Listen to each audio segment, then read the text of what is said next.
सबसे पहले शिकायत, मुझे आज आपने उठाया सुबह 3 बजे और 6:30 की फ्लाइट थी और 8 पौने 8 यहाँ पहुँच गया और 8 बजे से 1 बजे तक आपने मुझे यहाँ तो आप तो महादेव का आनंद लेते रहे और मैं बार बार फ़ोन करता रहा, बोला अभी गुरुजी मत आइए, अभी मत आइए, अभी मत आइए। ये तो थोड़ा ज़्यादती आपकी तरफ से हो गई है। मुझे भी उस समय बुला लेते तो मुझे और ज़्यादा आनंद आता। आज 21 जून का दिन मेरे लिए तो विशेष महत्व का है। चलो आज 21 जून को हमने तो क्या, आपने यह कार्यक्रम संपन्न किया। कठोपनिषद में एक श्लोक आता है, यम द्वारा नचिकेता को कहा गया कि श्रेयश्च प्रेयश्च मनुष्य मतेस्तो संपरित्य विनक्ति धीर। के संसार में ज्यादातर लोग प्रेम मार्ग को चुनते हैं, क्योंकि प्रेम मार्ग से मनुष्य को संसार में आनंद आता है, अपनी कामनाओं की पूर्ति करता है और उस कामना पूर्ति के भंवर जाल में ही उलझा रहता है। लेकिन जो असाधारण व्यक्तित्व होते हैं वे श्रेय के मार्ग को चुनते हैं, जहां स्व कल्याण के साथ साथ दूसरे के कल्याण की भावना हो। खैर, जाकी रही भावना जैसी प्रभु मूरत देखी तिन जैसी। जिसकी जैसी भावना है, किसी को शिवलिंग में महादेव दिखाई देते हैं, किसी को गुरु दिखाई देते हैं, किसी को त्रिदेव ब्रह्मा विष्णु महेश दिखाई देते हैं, किसी को पार ब्रह्म परमेश्वर दिखाई देते हैं। यह तो देखने वाले पर और उसके मन के भावों पर निर्भर करता है, क्योंकि सबसे बड़ी बात भावना ही है। और कलयुग में ज्यादातर लोगों की प्रेम की भावना है। ये बात मानो कि भाई हमारी कामना पूर्ति हो, हमारी कामना पूर्ति हो। और वेदव्यास जी कहते हैं कि यदि कलयुग में केवल यदि धर्म में ही सुरक्षित रह गया तो भी कल्याण हो जाएगा, तो अब इस सनातन धर्म की रक्षा का भार किस पर है? उन व्यक्तियों पर जिन्हें अपने माता पिता पर गर्व है, जिन्हें अपने कुल पर गर्व है, जिन्हें अपने गुरु पर गर्व है, जिन्हें अपने इष्ट पर गर्व है और जिन्हें अपने धर्म पर अभिमान है। ये 5 प्रकार के अभिमान वेद व्यास जी ने कहा है। जो कलयुग में ये 5 प्रकार के अभिमान रखेगा, जिसे अपने माता पिता पर अभिमान होगा, चाहे वे गरीब हो, चाहे साधारण हो, कृषक हो, चाहे कोई भी हो, अपने माता पिता पर सदैव अभिमान करो, अपने कुल पर सदैव अभिमान करो, अपने गुरु पर सदैव अभिमान करो, अपने इष्ट पर सदैव अभिमान करो, अपने धर्म पर सदैव अभिमान करो। यह अभिमान आपको जीवन में श्रेष्ठता के मार्ग पर ले जाएगा। इन अभिमानों की रक्षा करनी है कि गर्व से कहो कि मैं उनका पुत्र हूं, गर्व से कहो कि मैं उनका शिष्य हूं, गर्व से कहो कि मैं ये मेरे इष्ट हैं। और गर्व से कहो कि मेरा यह सनातन धर्म है। खैर, कलयुग है ना। अब जो भला व्यक्ति होता है वो भला ही सोचेगा। श्रेष्ठ व्यक्ति के मन में हमेशा सद्विचार उपजते हैं, और क्योंकि विचारों से ही मनुष्य को नापा जा सकता है। दुष्ट व्यक्ति कोई ऐसा शरीर से अलग थोड़ी दिखाई देगा, उसके विचार जैसे होंगे उससे उसकी दुष्टता का निर्धारण किया जाता है। एक छोटी सी कथा सुनाता हूं। एक राजा साहब थे, बहुत भले थे, और उन्हें लगता था कि उनकी प्रजा उन्हें बहुत प्यार करती और प्रजा उनकी प्रशंसा भी करती। अब प्रशंसा किसे अच्छी नहीं लगती? हर एक को प्रशंसा अच्छी लगती है। सच्चाई हर एक को अच्छी नहीं लगती है, प्रशंसा हर एक को अच्छी लगती है। लोग कहते हैं आप तो महान हो, तुसी ग्रेट हो, आप जैसा ग्रेट कोई हुआ नहीं है और नहीं होगा। राजा ने एक दिन मंत्री से पूछा कि क्या मैं वास्तव में इतना महान हूं कि लोग मुझे इतना प्रेम करते हैं?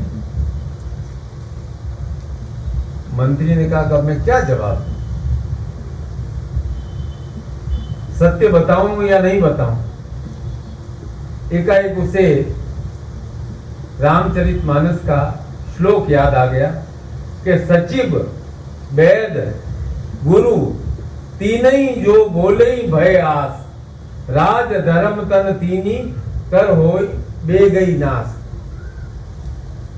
के सचिव अर्थात कार्य करने वाला मंत्री, वैद्य अर्थात डॉक्टर,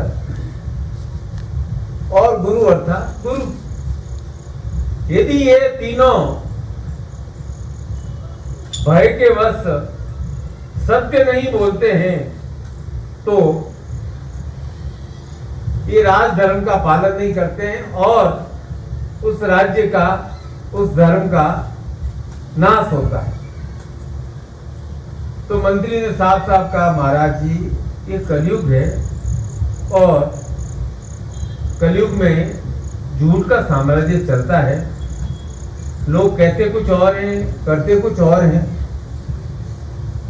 लोगों में बहुत स्वार्थ प्रवृत्ति है, अपने छोटे से फायदे के लिए दूसरे का बड़ा नुकसान करने के लिए भी तत्पर हो जाते हैं। राजा ने कहा नहीं, मेरे लोग तो सब भले भले हैं। मंत्री ने कहा चलो परीक्षा ले लेते हैं। तो मंत्री ने कहा महाराज जी ऐसा करते हैं कि गांव के बाहर एक कुंड है, वहां आप राज्य में घोषणा करा दीजिए। वैसे प्रजा आपकी आज्ञा का पालन दंड से करती है, प्रेम से आपकी आज्ञा का पालन करती नहीं है। जहां दंड से आज्ञा का पालन होता है उसे कहते हैं शासन, और जहां प्रेम से आज्ञा का पालन होता है उसे कहते हैं अनुशासन। चलो, तो अमावस की रात थी और सारे प्रजा को घोषणा करा दी। सुन रखी होगी आपने कथा कि रात्रि के तीसरे पहर सब लोग उस कुंड में आकर एक एक लोटा दूध डालेंगे। ठीक है, फरमान जारी हो गया। मंत्री ने राजा का कि अपन एक जगह थोड़ा छुप करके देख लेते हैं,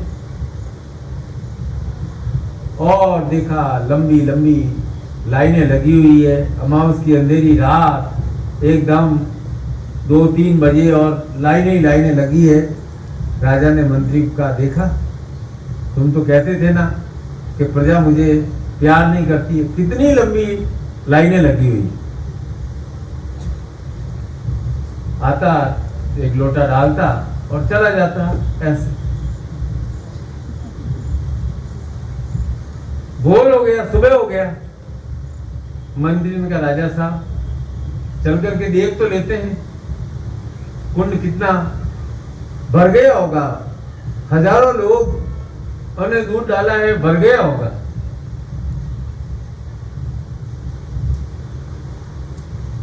गए साहब पास में, देखा दूध की एक बूंद ही नहीं, सिर्फ पानी ही पानी भरा हुआ।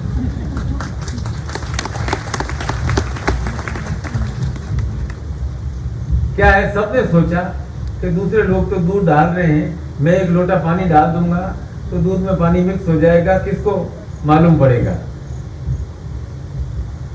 तो भाई अब ये कहानी कितनी सत्य असत्य है, लेकिन मुझे एक बात मालूम है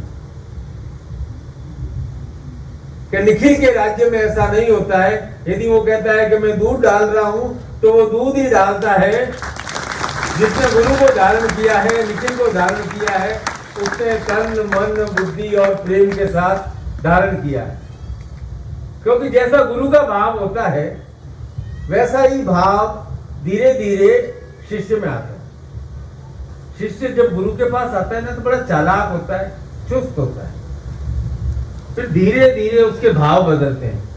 उसको लगता है कि मेरे गुरु को तो दीन दुनिया की कुछ खबर ही नहीं है, मेरे गुरु तो सीधे साधे हैं, गुरु तो महादेव के समान हैं। मैं बिल्वपत्र चढ़ाऊं, चाहे धतूरा चढ़ाऊं, चाहे दूध चढ़ाऊं, चाहे जल चढ़ाऊं, गुरु तो प्रसन्न होकर के सीधा आशीर्वाद देते हैं। तो धीरे धीरे धीरे धीरे धीरे धीरे उसका हृदय भी स्वच्छ होना शुरू होता है, क्योंकि शिष्य होता है वह, आप ये समझ लीजिए, गुरु का प्रतिबिंब होता है। आप जो काम करते हैं समाज में, आपको देख करके लोग पहचान जाते हैं कि यह इसके गुरु कैसे होंगे। आप चाहे कितना भी उपदेश दे दो, आपका हाव भाव व्यवहार क्रिया, उससे लोगों को मालूम पड़ जाता है कि इनका गुरु कैसा है। और प्रत्येक शिष्य गुरु का प्रतिबिंब होता है। इसीलिए अब आपने गुरु को धारण कर लिया है, इसलिए यो गुरु स शिव प्रोक्त यस शिव स गुरु स्मृत। पहले तो आपने गुरु को स्थापित किया, फिर आपको लगा इससे काम नहीं चलेगा, तो आपने सोचा कि निखिल रूप में महादेव को स्थापित कर देते हैं। एक बार स्थापित हो जाएंगे तो यहाँ से अब जाएंगे तो नहीं तो आते हैं, हवाई जहाज में आते हैं और चले जाते हैं। एक बार गुरु निखिल रूप में यहाँ आकर के विराजमान हो गए, अब कहाँ जाओगे। रोज हम आएंगे, रोज पूजा करेंगे, रोज हम आपको देखेंगे, आप उठ करके भाग नहीं सकोगे। इसलिए आपने बहुत चालाकी के साथ, पहले आपका उद्देश्य इतना ही था, गुरुजी एक कार्यालय होना चाहिए, निखिल मंत्र विज्ञान का कार्यालय होना चाहिए। मैं समझ गया आपके मन की भावना क्या है। मैंने कहा कार्यालय क्या होता है, चाहते क्या हो कि जी आपका एक चित्र, गुरुजी का चित्र रहे और हम बैठ करके गप्पे शप्पे लगाए, कभी कभी मूड हुआ तो आरती कर लें, आ जाए। मैंने कहा ऐसे नहीं चलेगा। स्थापित होंगे तो गुरु महादेव के रूप में ही स्थापित होंगे, केवल चित्र रूप में स्थापित नहीं होंगे। ये महादेव के रूप में स्थापित हैं, ये आपके निखिल गुरु ही महादेव के रूप में, निखिलेश्वर महादेव के रूप में महादेव घाट के किनारे पर स्थित है और उनका मुख भी घाट की तरफ ही है, नदी की तरफ ही है। और इस कार्य के भाई आप आयोजक हो। मैं तो स्पष्ट कह रहा हूं कि आपके कार्य से, आपके सहयोग से, आपकी शुभेच्छा से, मुझे तो क्या एक ऑर्डर मारना था। तो मैं आया अभी नवंबर में, 2 साल कोरोना के बाद में, 5 साल से चल ही रहा था। मैंने 19 नवंबर या 18 नवंबर को कहा और आपने 4 महीने में ये कार्यक्रम पूरा कर लिया। शुरू किया। अब मैं नाम नहीं लूंगा कि किसने 5 रुपए का सहयोग दिया, किसने 50,000 का दिया, किसने। कई लोगों को शक था होगा या नहीं होगा, पर जहां निखिल का कार्य है, अब आप निखिल का नाम का संकल्प लेकर के कोई कार्य करोगे और ये सोचोगे कि निखिल ये मेरा कार्य कर दो या आपको करना है, तो आपका कार्य अवश्य पूर्ण हो जाएगा। जब आप समझो कि मैं कर रहा हूं,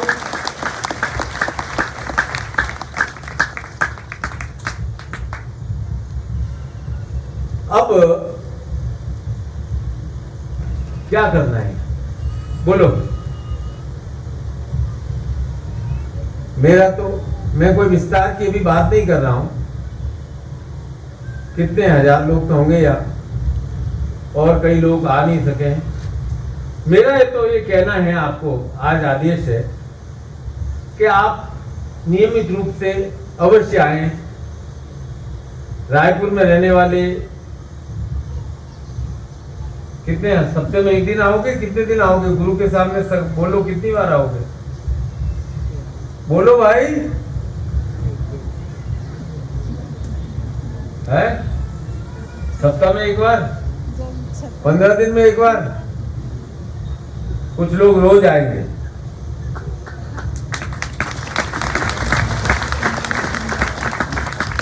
आपके घर में खुशी है ना, तो उस खुशी का कार्यक्रम निखिल कुंज में आकर के संपन्न करो। बच्चों का बर्थडे आता है, क्या करते हो? हॉल बुक करना पड़ता है।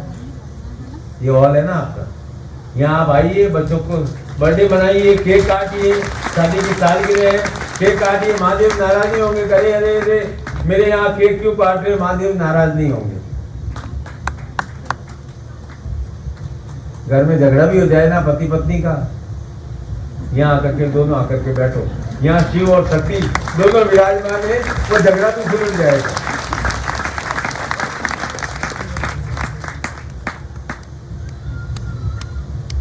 महादेव आपका विष ग्रहण कर लेंगे। बस महादेव ये कहते हैं कि इतनी फूल मालाएं मेरे ऊपर मत चढ़ाओ कि मेरे स्वरूप को भी दर्शन नहीं कर सकूं। तो मैंने आज तो खैर श्रृंगार था, तो थोड़ी फूल मालाएं आगे चढ़ो। महादेव के वास्तव में जो स्वरूप है शिव और शिवलिंग का और पार्वती का, उसका आपको पूर्ण रूप से दर्शन हो सके। ऐसा नहीं है कि आप पूरा फूलों से ढक दो। अपने यहाँ बुर्का तो नहीं पहनाते हैं? नहीं पहनाते हैं ना, मुंह खुला रखते हैं ना, है? तो भगवान को ऊपर से तो खुला तो रखो कि आप टच कर सको भगवान को, है? पार्वती को टच कर सको। आए जो फूलों की माला चढ़ाई जा रहा है, चढ़ाई जा रहा है, चढ़ाई जा रहा है। खैर, आप चिंता क्यों करती हो इतनी?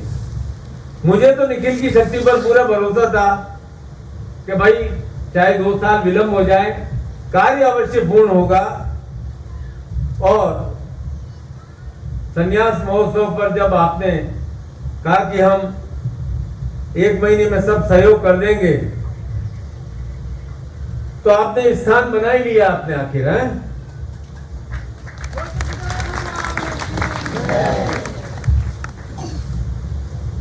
और लोकार्पण भी किया है। अब जहां महादेव हैं वहां महादेव के भक्त कौन कौन है? महादेव के भक्त हाथ तो खड़ा करो।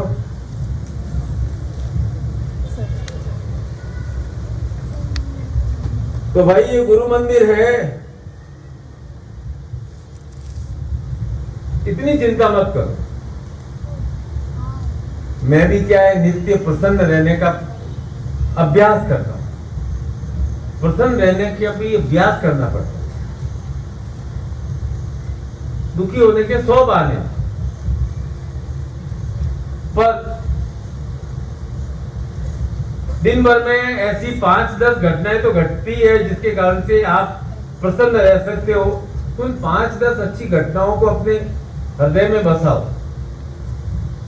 5-10 ऐसी घटनाएं भी बीतती होगी जो कि आपको पीड़ा देती होगी, उन्हें हटाओ। खैर, आपके सहयोग से ये कार्य संपन्न हुआ। मैं तो निमित्त मात्र हूं। साल में 2 बार आता हूं, आप बुलाओगे तो 3 बार आ जाऊंगा। रोज तो आपको यहाँ आना है। तो आज हमारे इस निखिल कुंज में शिव और शक्ति विराजमान हैं। जिस प्रकार शिव और शक्ति विराजमान है, उसी प्रकार आपके हृदय में गुरु का वास हो, आपके हृदय में शिव और शक्ति का वास हो।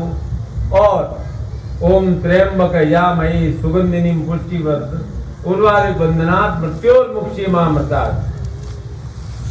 मेरा आशीर्वाद है कि आप पुष्ट हों, खुशबू आए। आप इत्र लगाने से नहीं, आपके शरीर से खुशबू आए।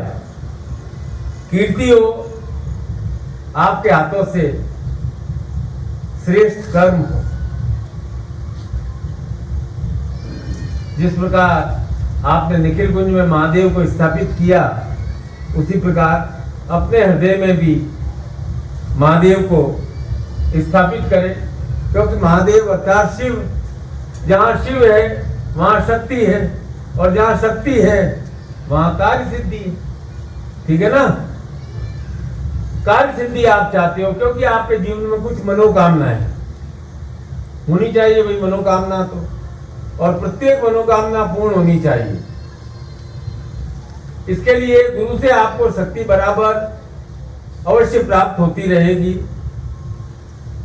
आपको एक ही काम करना है कि आपके जीवन में प्रेम मार्ग का और श्रेय मार्ग दोनों का समन्वय हो। केवल प्रेम मार्ग पर चलते रहे कि मुझे तो ये मिठाई पसंद है, यही चीजें पसंद है, ये पसंद है, ये पसंद है, प्रेम मार्ग पर ही चलते रहे तो मजा नहीं आए। और केवल श्रेय के मार्ग पर चलते रहे तो भी मजा नहीं आएगा। आपके मन में कभी ऐसा भाव रहना ही नहीं चाहिए कि अरे मैंने तो अपने परिवार के लिए कुछ नहीं किया, अपने घर के लिए कुछ नहीं किया, धन नहीं कमाया, वृद्धि नहीं की, 4 पैसे नहीं जोड़े। ग्लानि का भाव नहीं होना चाहिए कि मैं दूसरों के लिए करता रहा, खुद के लिए कुछ नहीं किया, खुद के घर के लिए कुछ नहीं किया। तो श्रेय और प्रेम दोनों मार्ग का समन्वय रहना चाहिए।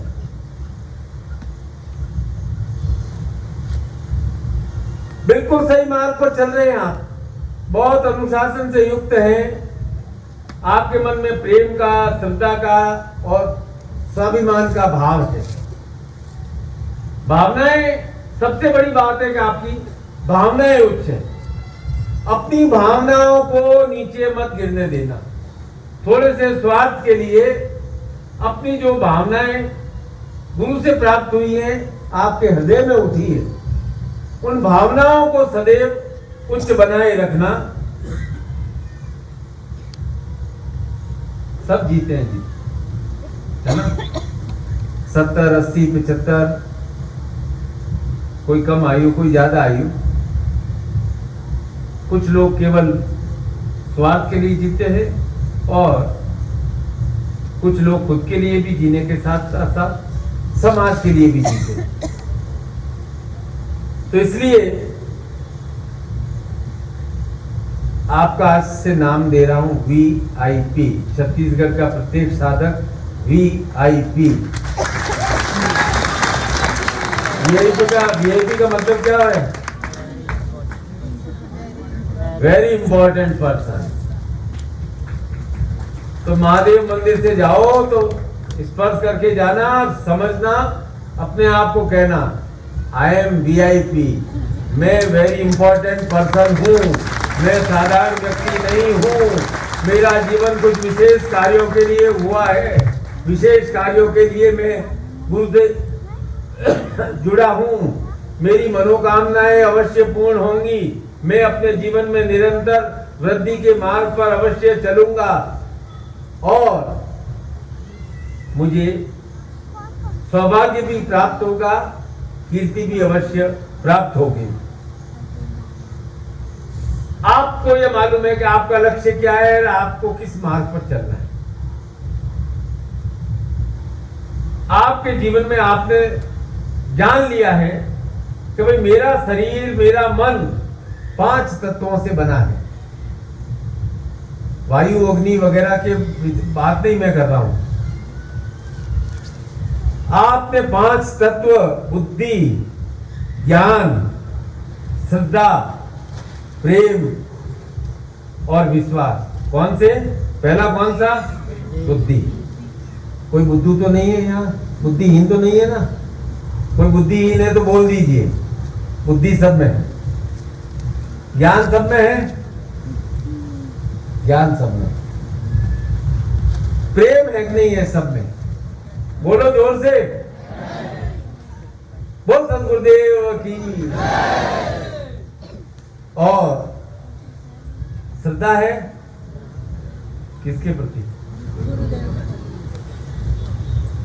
अपने धर्म के प्रति, अपने माता पिता के प्रति, अपने गुरु के प्रति, अपने इष्ट के प्रति, उसके प्रति पूर्ण श्रद्धा होनी चाहिए।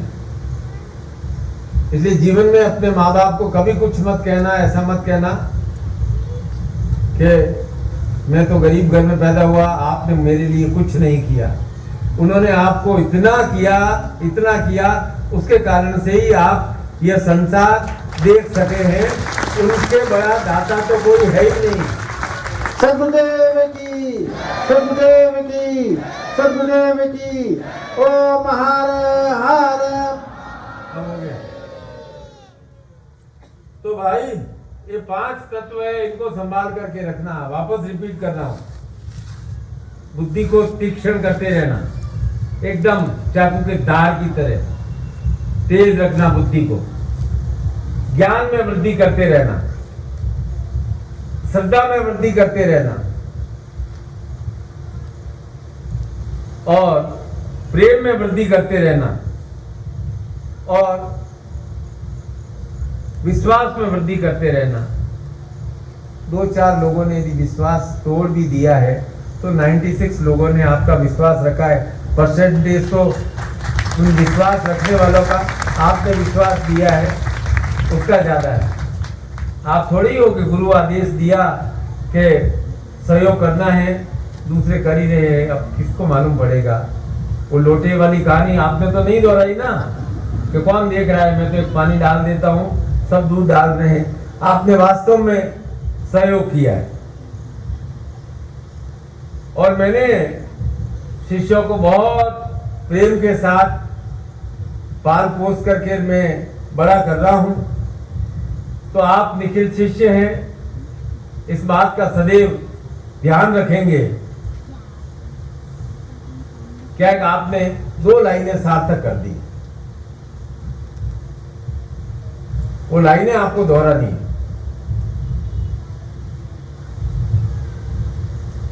बोलो, मन ही दिया निज सब दिया, मन से संग शरीर,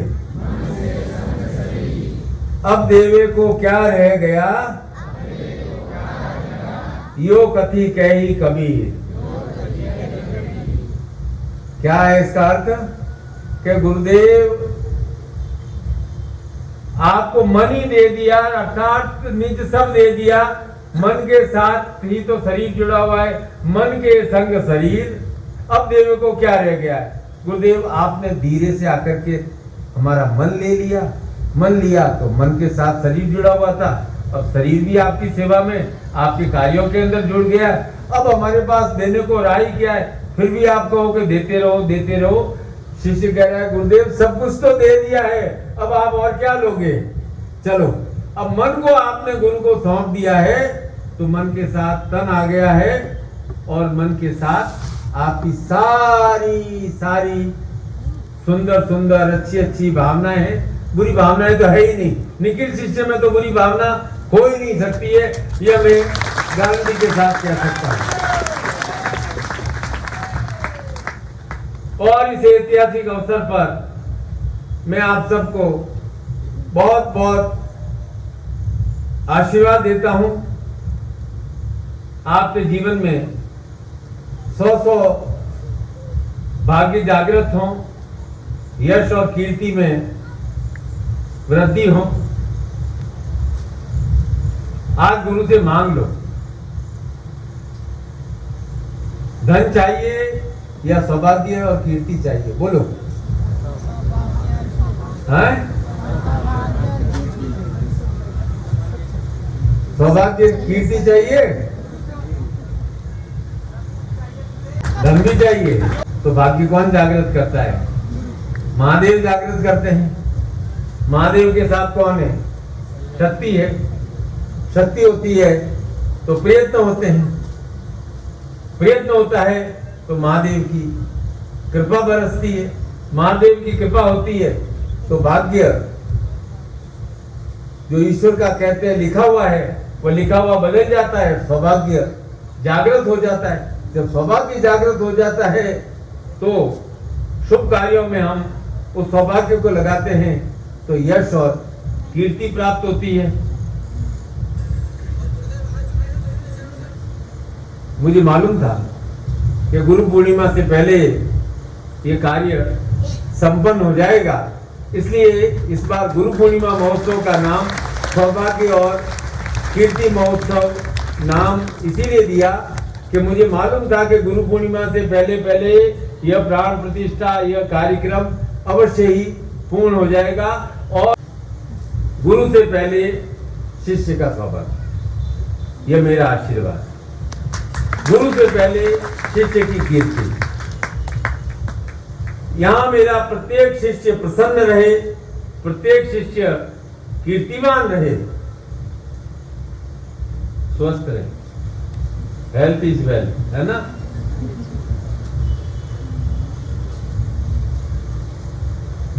भाई मेरे जीवन का तो यही लक्ष्य है। मुझे हिमालय नहीं जाना है, सिद्धाश्रम नहीं जाना है, मुझे तो आपके हृदय में जाना है। उसका गेट खोल करके रखना, उसका गेट बंद मत कर देना। रखो, पति को भी रखो, पत्नी को भी रखो, बच्चों को भी रखो।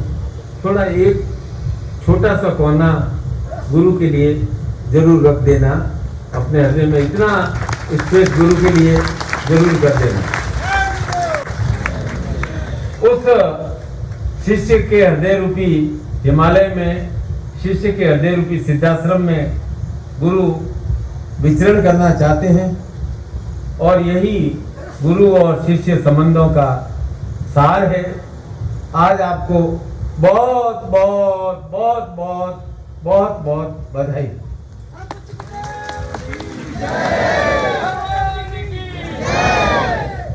और क्या विस्तार करना है, कैसे करना है, क्या करना है?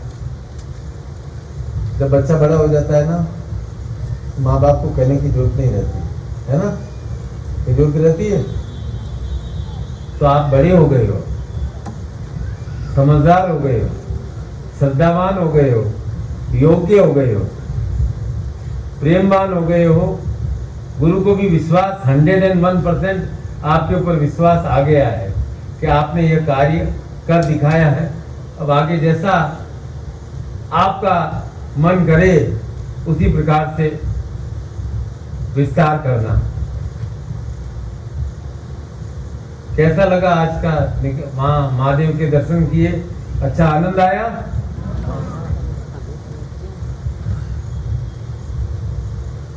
पहले विचार था कि सफेद संगमरमर के महादेव का शिवलिंग लाऊं। फिर एक दिन रात को मैं 3 बजे उठा, मैंने सोचा कि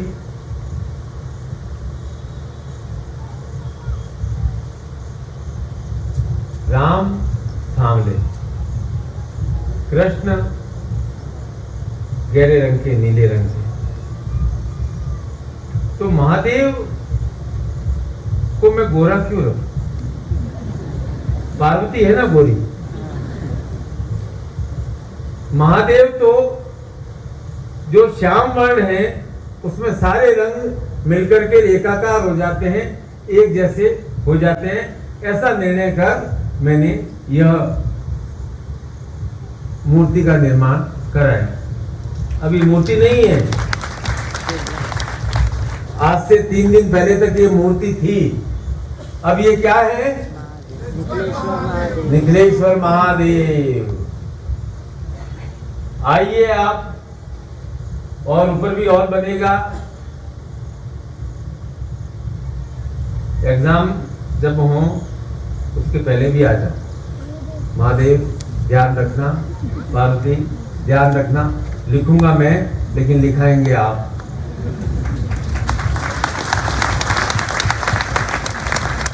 महादेव हैं जिनके सामने जैसी भी प्रकार की कामना की जाए वह कामना अवश्य पूर्ण होती है। आजमाना मत, ऐसी कामना लेकर के मत आना कि महादेव आपका प्रचंड प्रताप देखना चाहता हूँ, आज पड़ोसी के घर में आग लग जाए। ऐसी कोई कामना वामना लेके मत आना। प्रेम भरी कामना लेकर के आना, श्रद्धा भरी भावना लेकर के आना। आपकी कामना अवश्य पूर्ण होगी। और मैं तो कहता हूँ आज जो साधक आए हैं अपने मन में जो जो कामना लेकर के आए, आज अपनी डायरी में नोट कर लें और उसके ऊपर एक्शन क्रिया शुरू कर दें। 1 वर्ष के भीतर भीतर वह कार्य अवश्य पूर्ण होगा, यह मैं आपको स्पष्ट कह सकता हूँ। सदगुरुदेव की, सदगुरुदेव की, सदगुरुदेव की। ओम महाराज।